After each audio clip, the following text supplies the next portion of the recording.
एक महिला मेरे पास आई और आके उन्होंने बताया कि उनके पति विदेश में रहते हैं और उनको वापस बुलाना चाहती हैं वो। तो मैंने कि इससे पहले आपने कोई उपाय वगैरह किया है? तो उन्होंने कि हाँ, मेरी एक फ्रेंड है, उनका पति भी बाहर से नहीं आ रहा था। उन्होंने एक उपाय बताया मुझे कि एक मिट्टी लेनी है बाहर से और उसको तवे पर थोड़ा सा भूनना है और भूनने के बाद पश्चिम दिशा की तरफ हाथ में रख के और फूंक मार देना है उसमें, तो आपका पति आ जाए। तो मेरे पति ने मुझे डिवोर्स के पेपर भेज दिए।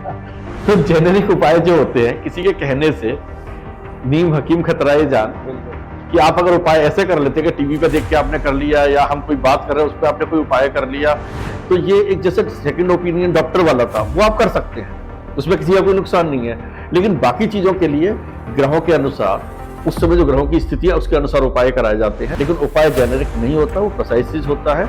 एक मेरे शिष्य थे, वो होश में नहीं थे, उनके बेटे ने मेरे से पूछा कि गुरुजी ये इंजेक्शन मैं अपने पिताजी को देना चाहता हूँ, दूं या ना दूं। मैंने उससे कैलकुलेट किया और मैंने कहा नहीं, इनको इंजेक्शन नहीं देना। डॉक्टर ने इतना प्रेशर बनाया उनके ऊपर कि उन्होंने इंजेक्शन दे दिया और आधा घंटे में उस व्यक्ति की डेथ हो गई। डॉक्टर के पास जाने का मतलब ये होता है कि अगर कोई व्यक्ति को प्रॉब्लम है तो हम कभी वैसे डॉक्टर के पास जाने से उसको नहीं रोकते। ज्योतिष में लोग बहुत सारे कहते हैं कि मैं ये इलाज कर दूंगा, मैं वो इलाज कर दूंगा। जहां डॉक्टरी ट्रीटमेंट बंद होता है वहां से ज्योतिष शुरू होता है।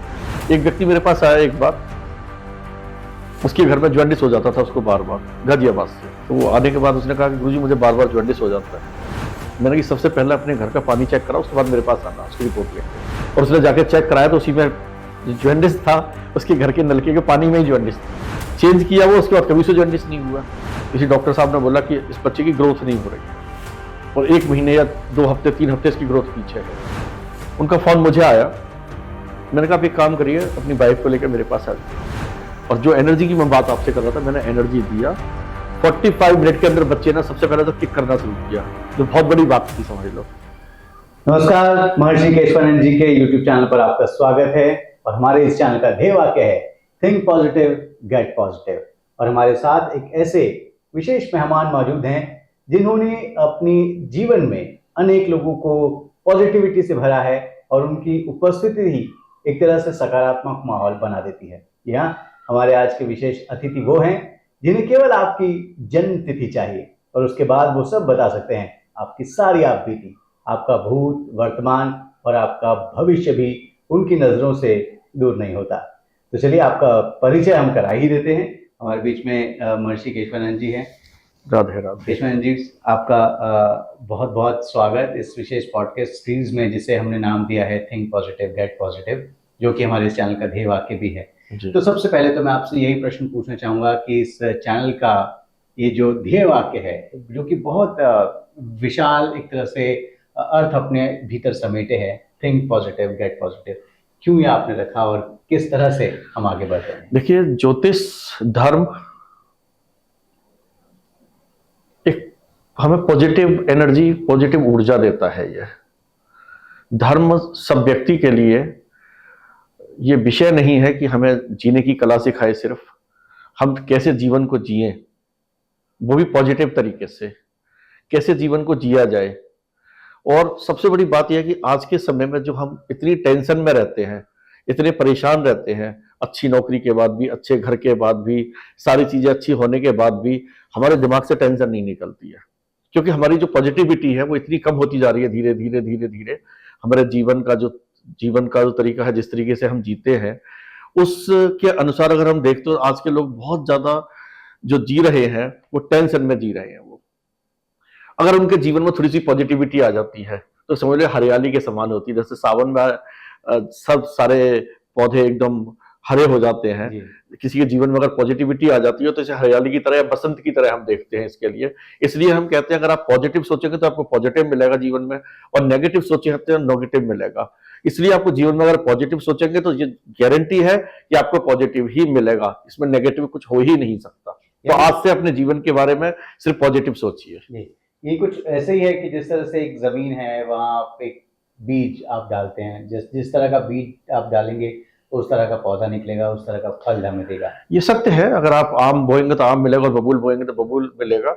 और पॉजिटिविटी हमारे अंतर आत्मा से जुड़ी हुई चीज है।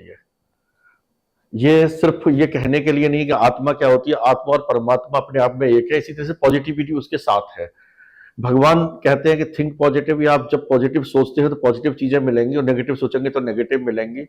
इसलिए जीवन में कोई भी कार्य आप कर रहे हैं तो हमें पहले से पता होता है कि ये कार्य अच्छा है या ये कार्य गलत है। उसके बाद भी हम उस कार्य को करते हैं, जानते हुए भी कि अगर हम गलत काम करेंगे तो हमें गलत मिलेगा। तो इसलिए ये पॉजिटिविटी और नेगेटिविटी ये बताती है हमारे लिए कि हम अगर इस काम के जाएंगे तो हमारे जीवन इस तरह नेगेटिव में जाएगा, और अगर हम पॉजिटिव चीजें करेंगे जीवन में तो हम कहाँ की ऊंचाइयां शिखर तक पहुंच सकते हैं, वो पॉजिटिविटी से भरा हुआ होगा आपका जीवन। तो स्वामी जी, आपने जब ज्योतिष को अपनाया, आध्यात्मिक जीवन में आपने कदम रखा, तो आपकी क्या प्रेरणा थी? किस तरह से आप लोगों के जीवन को पॉजिटिविटी से भरना चाहते थे? आपने किस तरह के उदाहरण देके आपको लगा कि आप अपने ज्ञान से लोगों के जीवन को बदल सकते हैं, उन्हें सकारात्मक ऊर्जा दे सकते हैं? पहली बात तो यह है कि मेरे पिताजी एक बहुत बड़े ही ज्योतिषी, प्रकांड तांत्रिक, और भक्ति योग में मैंने उनसे बड़ा व्यक्ति नहीं देखा। जो कभी कभी दुर्गा माँ की जब आरती करते थे तो लोग 10 मिनट में आरती संपूर्ण कर देते हैं, वो 4-4 घंटे दुर्गा माँ की आरती करते थे। जब हनुमान चालीसा पढ़ने बैठते तो 3-3, 4-4 घंटे हनुमान चालीसा ही पढ़ते थे। अच्छा। तो ये जो मैंने माहौल देखा घर में, उस समय मुझे लगा कि एक टाइम आता है जब आप युवा होते हैं, स्कूल जाते हैं, तो आपको लगता है सब ये बेकार की चीजें हैं, धर्म क्या है, भगवान क्या है। एक अलग सी ही आपके अंदर एक वो धमक और छनक सी होती है कि सब कुछ मेरी मुट्ठी में है, दुनिया में मैं सब कुछ कर सकता हूँ जो मैं चाहता हूँ। लेकिन जब यथार्थ और सत्य सामने आता है, जैसे जैसे पढ़ाई करते हैं, पढ़ाई करने के बाद आपको नौकरी के लिए जाना होता है, जीवन को अकेले जीना होता है, माँ बाप को कई बार एजुकेशन के लिए छोड़ना पड़ता है, तो अब आपको यथार्थ और सच्चाइयां नजर आनी शुरू होती हैं जीवन के अंदर कि हम कैसे जिए, हम कैसे क्या करें। उसके बाद मैंने भी जैसे आम लोगों की तरह मैंने भी शिक्षा ग्रहण की। शिक्षा ग्रहण करने के बाद मुझे लगा कि आध्यात्म में चीजें बहुत अच्छे से हो सकती हैं। तो सबसे पहले मैंने निज पर शासन फिर अनुशासन, मैंने अपने ऊपर चीजों को करके देखा कि इसका क्या लाभ है, क्योंकि जीवन में मेरे भी कुछ कठिनाई आई, कुछ नेगेटिविटी आई जीवन में। और मुझे लगा एक बार तो इवन ऐसा हुआ कि मेरे जीवन की जो एक घटना है कि हमेशा पिताजी कहते थे कि हनुमान चालीसा का पाठ करिए और जो चाहे जीवन में आपको मिलेगा। और एक बार एक छोटी सी नौकरी के लिए, उस समय सिर्फ मैं 12वीं पास था और मुझे लगा एक छोटी सी नौकरी मुझे मिल जाएगी सरकारी, तो शायद मेरा जीवन का उद्धार हो जाएगा। और मैंने 108 बार हनुमान चालीसा 108 दिन पाठ किया। अच्छा। और वो करीब करीब 6 आवर्स डे मुझे लगते थे उसके लिए, तन मन धन से मैंने उसका पाठ किया। और जिस दिन मेरा एग्जाम था उस दिन मुझे हाई फीवर और इतनी उल्टियां हुई कि जीवन में शायद इतनी उल्टियां कभी मुझे हुई नहीं होगी। तो मुझे लगा कि ये भगवान की इतनी पूजा पाठ करने के बाद भी अगर ऐसा हो सकता है तो क्या फायदा पाठ पूजा का, कोई बेनिफिट नहीं है। आज के बाद मैं पूजा पाठ नहीं करूंगा। मुझे थोड़े दिन के बाद एहसास हुआ कि मैं गलत हूं कहीं ना कहीं से, और हमें भगवान का पूजा पाठ करना चाहिए। शायद भगवान इससे ज्यादा मुझे कुछ देने वाले हैं। और आप ये सोचिए कि शायद उस नौकरी से मैं ज्यादा से ज्यादा कुछ पैसे कमा सकता था, कुछ थोड़ी बहुत छोटी मोटी कुछ काम हो सकते थे। जो आज परमात्मा ने मुझे दिया है वो उससे कई लाख गुना बढ़ा दिया है मेरे लिए। आज कम से कम लाखों लोग मेरे पे विश्वास करते हैं कि स्वामी जी ने अगर कुछ कह दिया तो वो पत्थर की लकीर है। और मैंने हजारों लोगों का, लाखों लोगों का जो भला किया है, उनकी जो दुआएं मुझे मिली हैं, तो आज मुझे लगता है कि वो तो उसके एक कण के बराबर भी नहीं था। तो ईश्वर जो करता है आपके साथ वो हमेशा बहुत अच्छा करता है। और वहीं से मुझे ये प्रेरणा मिली कि जीवन में नेगेटिव मत सोचिए, आप हमेशा पॉजिटिव सोचिए। अगर कुछ बुरा भी आपके साथ हो रहा है तो वो अच्छे के लिए हो रहा है, बुरे के लिए नहीं हो रहा वो। और उस दिन के बाद मैंने अपने जीवन में धारण कर लिया कि थिंक पॉजिटिव और गेट पॉजिटिव।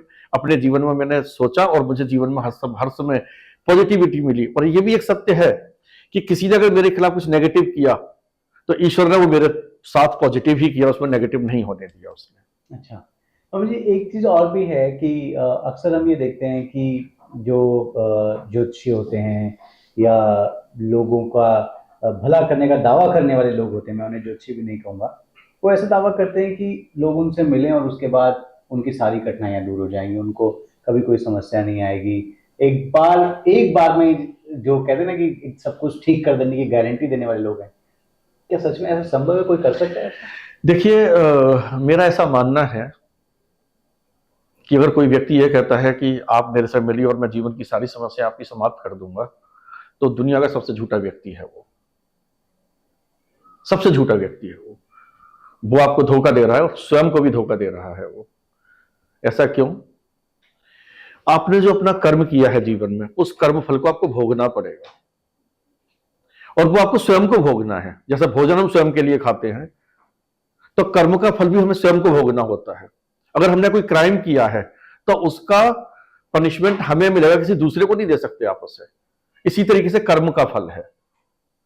आप सोचिए, भगवान श्री कृष्ण साक्षात पांडवों के साथ थे, उन्होंने कितना कष्ट सहा। अगर भगवान साक्षात कृष्ण उनके साथ रहते हुए भी पांडवों ने इतना दुख भोगा अपने कर्मों के अनुसार, तो क्या कोई व्यक्ति उनसे बड़ा हो सकता है जो कह सकता है कि मैं तुम्हारे, अगर आप मेरे पास आते हैं तो मैं जीवन में तुम्हारा उद्धार कर दूंगा और सारे कष्ट आपके दूर कर दूंगा? यह बिल्कुल एकदम झूठ है जी। तो ऐसे लोगों को क्या कहेंगे आप? वो खुद अंधकार में है। ऐसे लोगों को सोचना चाहिए, सबसे पहला उनको अपने स्वयं के बारे में सोचना चाहिए कि खुद अंधकार में अगर वो डूबे हुए तो दूसरे को अंधकार से वो कैसे निकालेंगे। जी।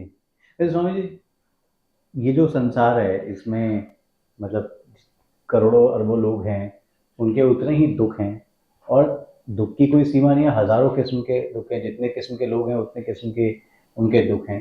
लेकिन जो सबसे बड़ा दुख आम तौर पर लोगों को रहता है वो सेहत से जुड़ा हुआ दुख रहता है, तब सेहत से जुड़ी हुई तकलीफें रहती हैं।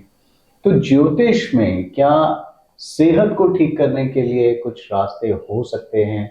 आप मेडिकल एस्ट्रोलॉजी की बातें करते हैं, अक्सर आपके चैनल पर भी तमाम वीडियोस हैं जो मेडिकल एस्ट्रोलॉजी को डिफाइन करते हैं। हम एक बार फिर से आपसे समझना चाहेंगे कि मेडिकल एस्ट्रोलॉजी नाम की कोई चीज़ होती है या ये भी मिसलीडिंग है? देखिए, ग्रंथों में जो लिखा है वो असत्य नहीं हो सकता। ज्योतिष वेद का छठा अंग है और अगर वेदों में कुछ लिखा हुआ है तो वो असत्य हो ही नहीं सकता। सबसे पहली बात तो ये मान लीजिए। मैं गलत हो सकता हूं, शायद मुझे ज्योतिष का ज्ञान ना हो, कोई दूसरा व्यक्ति गलत हो सकता है, लेकिन ज्योतिष गलत नहीं हो सकती, ये सत्य है। अब बात आती है ज्योतिष में कि हेल्थ इश्यूज को लेकर जो आपने बात पूछी है मेरे से। ऐसा होता है ज्योतिष में, हम देखते हैं जब भी कभी, तो सबसे पहले हम ये देखते हैं कि डॉक्टर, आपका डॉक्टर ठीक है या नहीं। डॉक्टर ठीक होने का मतलब हमारा ये नहीं है कि डॉक्टर को कोई नॉलेज नहीं है। ये अजीब सी बात है लोगों के लिए, लेकिन हम ये कहते हैं डॉक्टर आपको सूट कर रहा है या नहीं कर रहा। अच्छा। कई बार लोगों को डॉक्टर सूट नहीं करता। डॉक्टर बहुत इंटेलिजेंट होते हैं, उन्हें बहुत नॉलेज होती है, बहुत नाम होता है उनका, लेकिन हर डॉक्टर हर व्यक्ति को सूट नहीं करता। ये बड़ी अजीब सी बात है लोगों के लिए। तो हम ये कहते हैं अगर कई बार आप डॉक्टर चेंज नहीं कर सकते तो हम उनका एक उपाय बताते हैं इसके लिए, और बहुत सरल सा उपाय है कि आप दूसरे डॉक्टर के पास जाइए जो सेम डिपार्टमेंट है उनका, और जाकर उनकी रिपोर्ट दिखा लीजिए। आप इस छोटे से उपाय से दोष दूर हो जाता है कि डॉक्टर आपको सूट नहीं कर रहा, क्योंकि आपने 2 डॉक्टरों से एडवाइस ले लिया। यानी तो जिसको आमतौर पर लोग सेकंड ओपिनियन लेना कहते हैं जी, वो एस्ट्रोलॉजिकली भी एक उपाय है। एस्ट्रोलॉजिकली भी वो एक उपाय है, सेकंड ओपिनियन। अच्छा। तो जब आप डॉक्टर चेंज नहीं कर सकते, हॉस्पिटल में है कोई व्यक्ति अगर एडमिट है वहां और ऐसी बीमारी है कि आप हॉस्पिटल चेंज नहीं कर सकते, ऐसी स्थिति में आपको सिर्फ एक दूसरे किसी डॉक्टर से जाकर सेकंड ओपिनियन लेना है, तो ये दोष दूर हो जाएगा आपका। लेकिन अगर उस डॉक्टर ने एक कॉन्ट्री ओपिनियन दिया, जो लाइन ऑफ ट्रीटमेंट अभी चल रहा है एग्जिस्टिंग जी, और उन्होंने सजेस्ट किया कि इसको बदल दो, तो ऐसी स्थिति में फिर हम क्या मानेंगे? उसके लिए होता है डॉक्टर आपस में बात कर लेते हैं वो। नॉर्मली जब ऐसा होता है तो क्या कोई भी डॉक्टर ऐसा नहीं होता कि वो भी इंसान है कि अगर कुछ लगता है कि मैं किसी को एडवाइस कर सकता हूँ या बात कर सकता हूँ, तो वो आपस में बात करके सेटल कर लेते हैं कि हाँ हमें यहाँ पे ये चीज ऐसी होनी चाहिए, तो वो हो जाती है। वो ऐसा कोई मुद्दा नहीं है जिसके लिए किसी को कोई उनके आपस में क्लेसेज होते हैं, ऐसा नहीं होता नॉर्मली, क्योंकि है तो आखिर सब इंसानी और उनका लक्ष्य एक ही होता है कि इस व्यक्ति को हम जीवन कैसे बचाएं इसके लिए। तो ये क्योंकि बहुत ही इंटरेस्टिंग विषय है और लोगों के लिए विवादास्पद भी हो सकता है, लेकिन क्योंकि हमारी आप पे आस्था है, हम आपसे जरूर जानना चाहेंगे कुछ अनुभव आप हमारे बांट सकते हैं हमारे साथ, जो आपने देखा हो कि इस तरह के उपाय करके या छोटे छोटे बदलाव करके अपने जीवन में लोग सेहतमंद हो सके और बीमारियों से उबर सके। देखिए, अब दूसरा मैं आता हूँ, पहले तो दूसरी चीज पे आ जाता हूँ। दूसरी चीज होती है कि आपको मेडिसिन सूट कर रही है या नहीं कर रही है। हाँ, चलिए सबसे पहले मैं इस पे आऊंगा, क्योंकि ज्योतिष का दूसरी चीज ये आती है कि जो मेडिसिन आप खा रहे हैं, आप ये कहोगे ये कैसा हो सकता है कि पैरासीटामोल खाऊंगा तो पैरासीटामोल काम करेगा। ऐसा नहीं होता। समटाइम्स लोग दवाई भी खाते हैं, पूरी मेडिसिन लेते हैं, महीनों उनका इलाज चलता है, उसके बाद भी उन्हें मेडिसिन सूट नहीं करती। डॉक्टरों की समझ में नहीं आता, डॉक्टर भी मेडिसिन उनकी चेंज करते रहते हैं। ऐसे में कुछ उपाय बताते हैं हम उस समय, एक प्रश्न कुंडली बनाने के बाद कि आपको ये उपाय करना है, उसके बाद आपको मेडिसिन सूट करेगी। ये भी लोगों को अजीब लगेगा, लेकिन ये भी सत्य है कि अगर बहुत सारे लोगों को ये पता है कि मेडिसिन सूट नहीं कर रही है, लगातार डॉक्टर चेंज कर रहा है आपके लिए, तो इट मीन मेडिसिन आपको सूट नहीं कर रही, नहीं तो डॉक्टर भी क्यों चेंज करेंगे। तो ऐसी स्थिति में कुछ ऐसे विशेष उपाय होते हैं जिनके करने से आपको जो मेडिसिन डॉक्टर जो भी प्रिस्क्रिप्शन दे रहे हैं वो दवाई आपके लिए सूट करेगी। एक तीसरी चीज आती है इसके बाद, इसमें वो आता है कि आप बीमार भी हैं या नहीं हैं। अच्छा जी, कि आपके दिमाग में तो कुछ ऐसा नहीं घुस गया कि आप बीमार हैं और आपको कोई बीमारी नहीं है। कई बार हम जाते हैं, सारे चेकअप कराते हैं, डॉक्टर साहब कहते हैं कोई बीमारी नहीं है, सब कुछ ओके है, और हम कहते हैं नहीं मैं तो ठीक नहीं हूं। ऐसे भी केसेस आपने देखे होंगे अपनी लाइफ में, बहुत सारी चीजें होंगी। बहुत सारे लोग जो प्रोग्राम देख रहे हैं उनके जीवन में भी वैसा हुआ होगा कि अपने माँ बाप को, भाई बहन को उन्होंने डॉक्टर के पास लेके आएंगे, डॉक्टर कहता है सब कुछ ठीक है, सारी रिपोर्ट ओके है इनकी, और वो कहता है मैं ठीक नहीं हूं। तो कई बार लोग मेंटली सिक होते हैं, उनके दिमाग में एक बीमारी होती है, बीमार वो व्यक्ति होता नहीं। ऐसे भी हम कुछ लोगों को उपाय कराते हैं कि जिसके उसके दिमाग से ये चीज निकल जाए कि मैं बीमार हूं। चौथी चीज आती है इसमें कि पेशेंट की कंडीशन क्या है। कई व्यक्ति ऐसे होते हैं कि इतनी सी बीमारी के लिए इतना बड़ा बना लेते हैं, वो छोटी सी समस्या को बहुत बड़ी समस्या समझ लेते हैं वो। तो ऐसे लोगों के लिए भी एक इलाज है कि वो समस्या को कम समझें उसके लिए। चलिए अब एक एक करके करते हैं। सबसे पहले आपने बताया कि अगर डॉक्टर सूट नहीं कर रहा तो क्या करना है। जी, अब हम दवाई सूट नहीं करने तो उसके इलाज के बारे में आप हमें बताइए। देखिए उसके इलाज के लिए मैं, हर व्यक्ति के लिए डिफरेंट डिफरेंट चीजें हैं वो। मैं नहीं कह सकता कि इस व्यक्ति को आप ये सिर्फ एक उपाय करेंगे तो ऐसा हो जाएगा। प्रश्न कुंडली, जिस समय आदमी कोई प्रश्न करता है उसके हिसाब से एक प्रश्न कुंडली बनाई जाती है और उस कुंडली के अनुसार देखा जाता है कि इस व्यक्ति को ये उपाय करना है, इसके करने से इसको मेडिसिन सूट करेगी। और मेरा जो रिजल्ट है वो 99.9% रिजल्ट है मेरा। अच्छा जी, तो कोई, जिस तरह से हम बहुत जगह आजकल सोशल मीडिया पे देखते हैं, लोग जेनरिक उपाय बताते हैं बहुत सारी चीजों के कि ये करने से ये होता है, ये करने से, तो जेनेरिक उपाय के लिए मैं आपको एक दो उदाहरण दे देता हूं आपके लिए। बताएं। 98 की बात होगी, एक महिला मेरे पास आई और आके उन्होंने बताया कि उनके पति विदेश में रहते हैं और उनको वापस बुलाना चाहती हैं वो। तो मैंने उनसे पूछा कि क्यों वापस बुलाना चाहते हैं, क्योंकि वो मुझे कनाडा नहीं बुला रहे हैं। तो मैंने कि इससे पहले आपने कोई उपाय वगैरह किया है। तो उन्होंने कि हाँ, मेरी एक फ्रेंड है, उनका पति भी बाहर से नहीं आ रहा था। उन्होंने एक उपाय बताया मुझे कि एक मिट्टी लेनी है बाहर से और उसको तवे पर थोड़ा सा भूनना है और भूनने के बाद पश्चिम दिशा की तरफ हाथ में रख के और फूंक मार देना है उसमें, तो आपका पति आ जाए, उनका पति आ जाएगा। ये उन्होंने जो गुरुजी उन्होंने बताया था। बोले उनके पति 1 महीने में आ गए विदेश से। उसने मुझे उपाय बताया तो मेरे पति ने मुझे डिवोर्स के पेपर भेज दिए। तो जेनेरिक उपाय जो होते हैं, किसी के कहने से नीम हकीम खतराए जान। बिल्कुल, कि आप अगर उपाय ऐसे कर लेते कि टीवी पे देख के आपने कर लिया या हम कोई बात कर रहे हैं उसमें आपने कोई उपाय कर लिया, तो ये एक जैसे सेकंड ओपिनियन डॉक्टर वाला था, वो आप कर सकते हैं, उसमें किसी का कोई नुकसान नहीं है। लेकिन बाकी चीजों के लिए ग्रहों के अनुसार, उस समय जो ग्रहों की स्थिति है उसके अनुसार उपाय कराए जाते हैं। ये जेनेरिक जो उपाय होते हैं वो होते हैं कुछ चीजों के लिए। हम गाय को कुछ खिला सकते हैं, तुलसी में पानी दे सकते हैं, पीपल के नीचे दिया जला सकते हैं, गंगा जी में आरती कर सकते हैं, इस तरीके से चीजें करते हैं, यज्ञ कर सकते हैं, हवन कर सकते हैं। लेकिन उपाय जेनेरिक नहीं होता, वो प्रिसाइज चीज होता है कि जिस व्यक्ति को करना है उस समय उसकी गणना की जाती है और उसके बाद ही उसको वो व्यक्ति उपाय कर सकता है। तो ऐसे में लोगों के पास क्या समाधान है केशवानंद जी के पास आए? मुझे नहीं लगता कि सिर्फ मेरे पास है, ईश्वर ने बहुत लोगों को ज्ञान दिया है। उनके पास भी, किसी के पास अपने अपने गुरु होते हैं, उनसे पूछ सकते हैं। अगर किसी को नहीं पता है तो हमसे संपर्क कर सकते हैं उसके लिए। जी। तो ये जो मेडिकल एस्ट्रोलॉजी में आप किसी और विषय पर या कुछ अनुभव, मैंने आपसे पूछा था कि कुछ अनुभव आप बांटे ताकि लोगों का विश्वास मजबूत हो। अनुभव आप कह सकते हैं कि दावे से आपने लोगों को ठीक होते हुए देखा है, ठीक किया है? देखिए, अनुभव ऐसे हैं हमारे कि जिन लोगों को डॉक्टर ने कई बार ऑपरेशन बता दिया। मेरे एक शिष्य हैं, पलवल में रहते हैं, उनके पिताजी को डॉक्टर ने कहा कि इनका ऑपरेशन होगा, उनको यूरिन से रिलेटेड प्रॉब्लम थी।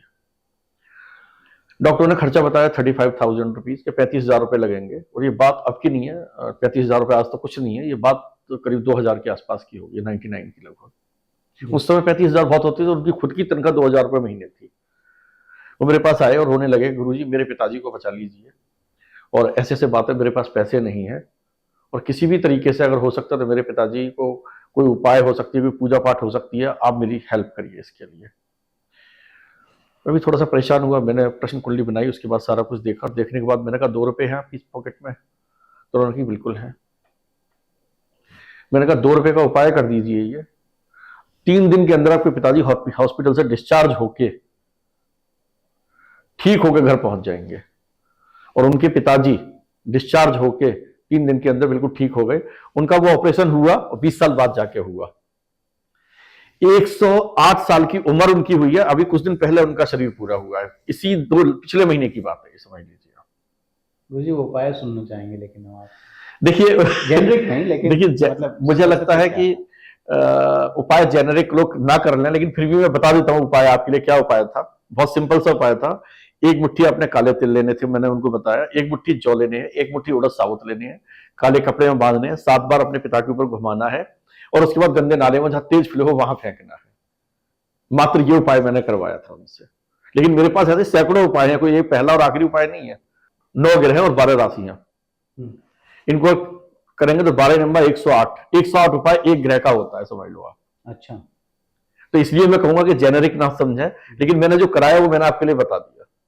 तो इस तरीके उपायों से हमने लोगों को ठीक किया है। और ये मेरा ना कोई एक व्यक्ति है, एक हमारे शिष्य हैं, उनको डॉक्टर ने ऑपरेशन बोल दिया। मैंने उनसे कहा कम से कम 10 साल तो आपका ऑपरेशन होने नहीं जाएंगे, उसके बाद ईश्वर की इच्छा है जो होगा। तो ऐसे बहुत सारे केसेस हैं। इवन हमने लोगों को 5-5, 7 साल पहले ये बता दिया कि आपको डायबिटीज होने वाली है, आपको किडनी की प्रॉब्लम आने वाली है। एक बार मैं पुर्तगाल में था, वह योगा की कॉन्फ्रेंस थी। उस कॉन्फ्रेंस में बहुत सारे लोग आए हुए थे, मैंने भी एक स्पीच दी उसमें। मैंने योगा प्लस एस्ट्रोलॉजी का एक स्पीच दिया उसमें। तो एक कोई गोरे व्यक्ति से ब्रिटिश, वो मेरे पास आए कि आप ज्योतिष के ऊपर जो बात करी आपने, मेरी समझ में नहीं आया वो। तो मैंने कि मैं ऐसा व्यक्ति हूं ना, मैं समझ में आता हूं ना मेरी ज्योतिष समझ में आती है। तो ही इज लाफिंग, वो हंसने लगे थोड़ा सा और बोले कि मैं एस्ट्रोलॉजर हूं और मैं ज्योतिष पढ़ाता हूं। तो मैंने कि कहाँ पढ़ाते हैं आप? कहते हैं मैं इंडिया में पढ़ाता हूँ। मुझे बड़ा अजीब सा लगा, एक गोरा व्यक्ति जो ब्रिटिशर है और वो भारत में पढ़ाता है ज्योतिष। कहाँ पढ़ाते हो? तो उन्होंने कहा मैं बेंगलोर में, ब्यासा है एक यूनिवर्सिटी, उसमें मैं पढ़ाता हूँ ज्योतिष। बोले आप मेरे बारे में कुछ बताइए। हम खड़े खड़े बात कर रहे हैं सर। उसने अपना हॉरोस्कोप बना के मेरे हाथ में दिया। मैंने उनसे कहा कि 1-1.5 महीने पहले या तो आपका लीवर का ऑपरेशन हो चुका है या डेट मिल चुकी है, फिक्स हो चुकी है, ऑपरेशन होने वाला है सिर्फ, क्योंकि मेरे पास इतना भी कुछ है नहीं मटेरियल जो मैं कैलकुलेट कर सकूं। नहीं तो मैं आपको एक्यूरेट बता देता हूं ऑपरेशन हो गया है या होने वाला है। लेकिन ये डेफिनेट है कि या तो 1-1.5 महीने पहले हो चुका है या डेट डॉक्टर ने फिक्स कर दी है और ऑपरेशन आपका होने वाला है। पर लीवर का ऑपरेशन आपका होना जरूर है और इसी महीने होना है, इससे ज्यादा टल नहीं सकता ये। तो उन्होंने कहा मेरी डेट फिक्स है और मेरा लीवर का ऑपरेशन होने वाला है। अच्छा। तो डॉक्टर नागेंद्र जो व्यासा के चेयरमैन है, वो वहां खड़े हुए थे। मैं नहीं जानता था उनके लिए। तो उन्होंने कहा कि ये आपने कैसे बताया? तो मैंने कहा आपका परिचय सबसे पहले, तो वो व्यासा के प्रेसिडेंट थे वो। तो उन्होंने कहा हमारे पास 4000 जन्मपत्रियां रखी हुई हैं। जिस तरीके से आपने मेडिकल एस्ट्रोलॉजी पे डिस्क्राइब किया है, हम चाहते हैं आप हमारे यहाँ के रिसर्च करिए। तो मेडिकल एस्ट्रोलॉजी में आप ये बता सकते हैं किसी व्यक्ति के लिए, एक मेरे शिष्य हैं अभी 4 साल से उनसे बोल रहा था कि आपका ग्लूकोज बढ़ रहा है, ग्लूकोज मीठा खाना बंद करिए। 4 साल से लगातार नहीं सुना उन्होंने, डायबिटीज हो गई उनके लिए। कितने लोग ऐसे हैं जिनको मैंने बोला कि आपको डायबिटीज हो सकती है, उन्होंने केयर किया। मैंने कहा आप इसको कम से कम 5 साल तक टाल सकते हैं। तो हम खासतौर से ऑर्गन्स पे ज्यादा ध्यान देते हैं, लीवर है, किडनी है, हार्ट है, हम इन चीजों पर बहुत फोकस करते हैं और लोगों को पहले से बता सकते हैं कि तुम्हें इस उम्र में यह हार्ट अटैक आने की संभावना है। आप उसे टाल सकते हैं 4 साल, 5 साल, 7 साल। आएगा तो वो जरूर, मैं ऐसा नहीं कि मैं ही कहूंगा मेरे कहने से वो टल जाएगा, लेकिन आप 10 साल, 8 साल या 20 साल उसको बचा सकते हैं अपने आप के लिए। गुरुजी, जो जिस तरह की हमने भी त्रासदी भी देखी कोरोना, उसमें भी आपके कुछ ऐसे अनुभव जरूर रहे होंगे जब आपने लोगों को बचाया, या आपकी जो मेडिकल एस्ट्रोलॉजी की विधा है वो समाज के काम आ पाई। कुछ अनुभव हमसे बांटिए। बिल्कुल। आप सोचिए कि मेरा मोबाइल नॉर्मली और सारे फोन रात को 10 बजे के बाद बंद हो जाते हैं, लेकिन उसके समय, कोरोना के समय, वो 24 आवर ऑन थे। कोई भी व्यक्ति किसी समय मुझे फोन कर सकता, तो मैं कभी इरिटेट नहीं हुआ और बहुत अच्छे से मैंने प्यार से उनको समझाया कि मैं आपके साथ हूं, आप चिंता ना करें इसके लिए। और मेरे सिर्फ एक क्लाइंट को छोड़ के जिनका शरीर पूरा हो गया, किसी व्यक्ति को भगवान की कृपा से मैंने मरने नहीं दिया, समझ लो उसमें। जिन्होंने अगर मेरे से पूछा कि रेमडेसिविर कोई मेडिसिन थी उस समय, कोई इंजेक्शन थे जो लोगों को देने थे, कई लोगों को मैंने मना कर दिया, नहीं आवश्यकता नहीं है, और वो लोग आज तक जीवित हैं। एक मेरे शिष्य थे, वो होश में नहीं थे, उनके बेटे ने मेरे से पूछा कि गुरुजी ये इंजेक्शन मैं अपने पिताजी को देना चाहता हूं, दूं या ना दूं। मैंने उनसे कैलकुलेट किया और मैंने कहा नहीं, इनको इंजेक्शन नहीं देना है। डॉक्टरों ने इतना प्रेशर बनाया उनके ऊपर कि उन्होंने इंजेक्शन दे दिया और आधा घंटे में उस व्यक्ति की डेथ हो गई अनफॉर्चुनेटली। तो ये मेरे जीवन का बहुत बुरा हादसा था एक। इसके अलावा जितने लोग मेरे टच में थे, किसी व्यक्ति की मृत्यु नहीं हुई। एक व्यक्ति थे जिनके लिए मैंने बहुत ज्यादा पूजा पाठ किया, और उनकी हालत इसलिए मुझे थोड़ी ज्यादा दया थी कि उनका बेटा अपने पिताजी को लेकर इतना ज्यादा परेशान था कि मुझे लग रहा था कि पिताजी तो शायद जीवित हो जाए, भगवान ना करे इसको कुछ हो जाए। कोरोना के टाइम पे भी मैं उसे घर पर बुलाता था एनर्जी देने के लिए, पूरे घर को उसके जाने के बाद, क्योंकि वो हॉस्पिटल भी जाता था, इधर उधर सिलेंडर का इंतजाम करना था, इसके लिए जाना था, उसके लिए जाना था, बहुत सारी चीजों के लिए उसे बाहर रहना होता था। मैं उसे अपने यहाँ बुलाता था, उसको एनर्जी देता था, पूरे घर को फिर एक तरीके से सारा क्लीन करना कि जाने के बाद कोई ऐसा ना हो कि हम पे कोई असर आए उस चीजों का। तो ये सब करना पड़ता था उस टाइम में, सैनिटाइजेशन सारा।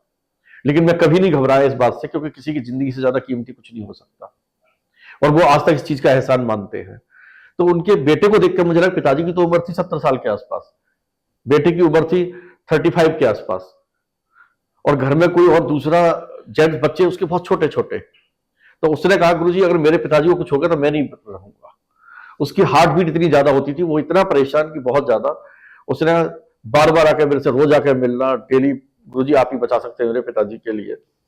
मैंने उनसे कहा देखो, उनकी सिस्टर की शादी थी, तो मैंने उनसे एक प्रॉमिस किया कि ये मेरी गारंटी है कि आपके पिताजी ही इस बेटी का कन्यादान करेंगे। तो उनके पिताजी कभी मुझे फोन करते थे तो मैं कहता चिंता मत करिए, गुरुजी मैं जिंदा रहूंगा ना। तो मैंने उनसे कहा कि मैंने प्रॉमिस किया है कि आप जिंदा भी रहेंगे और बेटी का कन्यादान भी करेंगे। ईश्वर की कृपा से वो ठीक होकर आ गए। अब ये थोड़ी सी एक हंसी वाली बात बताऊंगा आपके लिए। ठीक होकर आ गए। मैंने उनसे पूछा कि 2-3 बार उनका बेटा आया मेरे पास, मैंने कहा अपने बेटी की, अपनी बहन की जो डेट थी शादी की, डेट फिक्स नहीं की आपने? नहीं गुरुजी अभी नहीं करी है।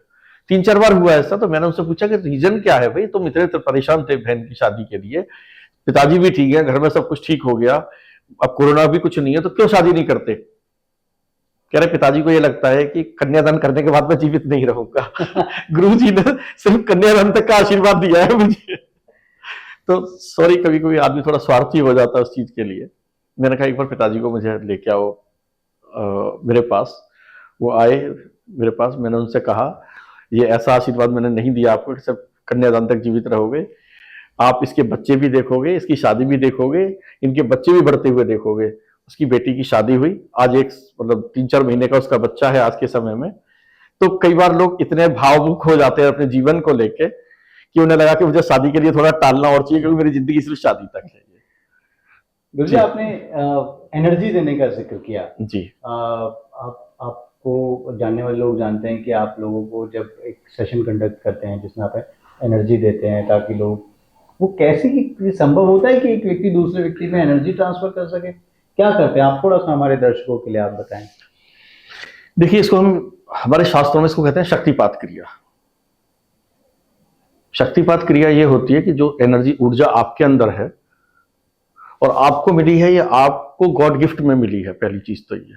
दूसरी बात, आपके पास एक आर्ट है कि आप यूनिवर्स से या भगवान से या नेचर से इस एनर्जी को गेन कर सकते हैं। नेचर में बहुत एनर्जी है, जल में बहुत एनर्जी है, हवा में बहुत एनर्जी है, तो ये सूर्य में बहुत एनर्जी है। तो कहां से वो गेन करते हैं उस एनर्जी के लिए, वो आपके ऊपर डिपेंड करता है। परमात्मा की कृपा कहां से होती है, वो एनर्जी आपको मिलती है। ये इसी तरीके से है जैसे कहीं पे प्लग लगा हुआ है, एक बल्ब लगा हुआ है, लेकिन उसमें स्विच ऑन नहीं है, आपको स्विच ऑन करना है।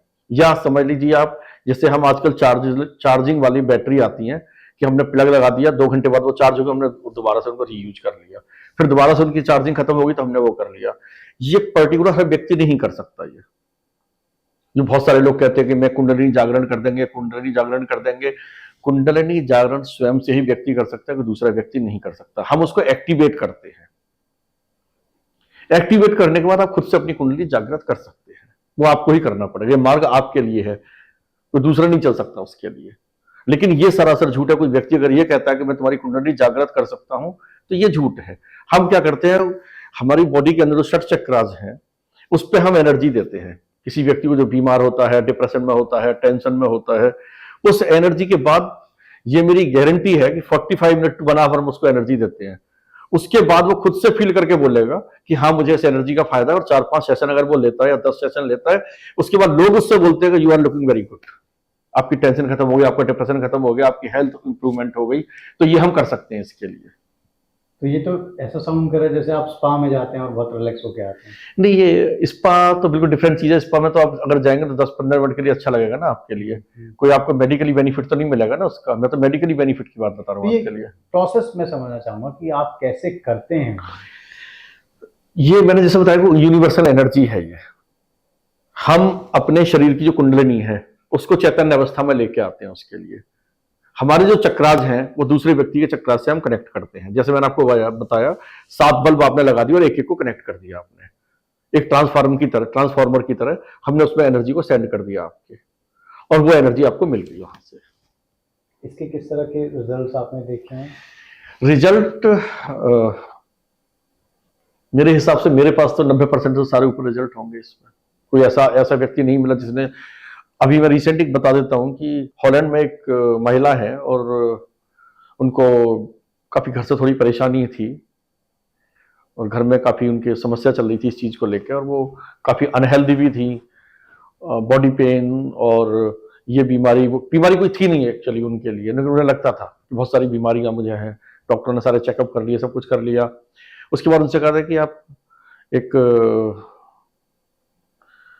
डॉक्टर के पास जाइए, बात करिए, जाके शायद कोई इलाज आपको मिल जाए।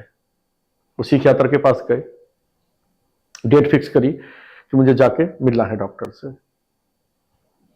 मैंने उनसे कहा कि डॉक्टर की डेट तो आपको कभी भी मिल सकती है, और बात करने के लिए तो आपने घर से बात कर ली, माँ से बात कर ली, पिता से बात कर ली, सास से बात कर ली, ससुर से बात कर ली, पति से बात कर ली, बच्चों से बात कर ली। तो बातों से अगर कुछ हो सकता था तो इनसे ज्यादा करीब थोड़ी तो आपके कोई हो सकता है। मैंने कहा काम करिए, आप 5 हफ्ते मेरे पास आइए, सिर्फ 5 वीक्स, और 3 वीक्स के बाद अगर आपको ये लगता है कि मेरे पास आने का कोई बेनिफिट नहीं है, लेकिन मैं बात नहीं करूंगा आपसे, मेरे पास बात करने का समय नहीं है कि मैं आपसे बात करूंगा क्या हुआ, कैसे हुआ, या कैसे क्या करना है, मैं नहीं जानता इस बात के लिए। आपको सिर्फ लेटना है, मैंने आपके सिर के ऊपर आधा घंटे करीब हाथ रखना है, और उसके 3 बार के बाद अगर आपको लगता है कि मेरे पास आने का कोई बेनिफिट नहीं है तो आप जाइए और जहां जिस डॉक्टर से आप इलाज कराइए अपना। वो 3 बार आई, उनकी सारी प्रॉब्लम सॉर्ट आउट हो गई। सी इज लुकिंग सो हैप्पी। उन्होंने खुद कहा कि लोग काम पे ये कहते हैं कि आपके परफॉर्मेंस जो आपकी कार्य करने की उसमें चेंज आ गया आपके अंदर। और लगातार मैंने उनको करीब 10-11 हफ्ते बुलाया, भगवान की दया से बिल्कुल ठीक है, और कोई डॉक्टर के पास जाने की उनको आवश्यकता नहीं हुई। लेकिन मैं एक चीज कहूंगा यहाँ पे, डॉक्टर के पास जाने का मतलब यह होता है कि अगर कोई व्यक्ति को प्रॉब्लम है तो हम कभी वैसे डॉक्टर के पास जाने से उसको नहीं रोकते। जैसे ज्योतिष में लोग बहुत सारे कहते हैं कि मैं ये इलाज कर दूंगा, मैं वो इलाज कर दूंगा। जहां डॉक्टरी ट्रीटमेंट बंद होता है वहां से ज्योतिष शुरू होती है।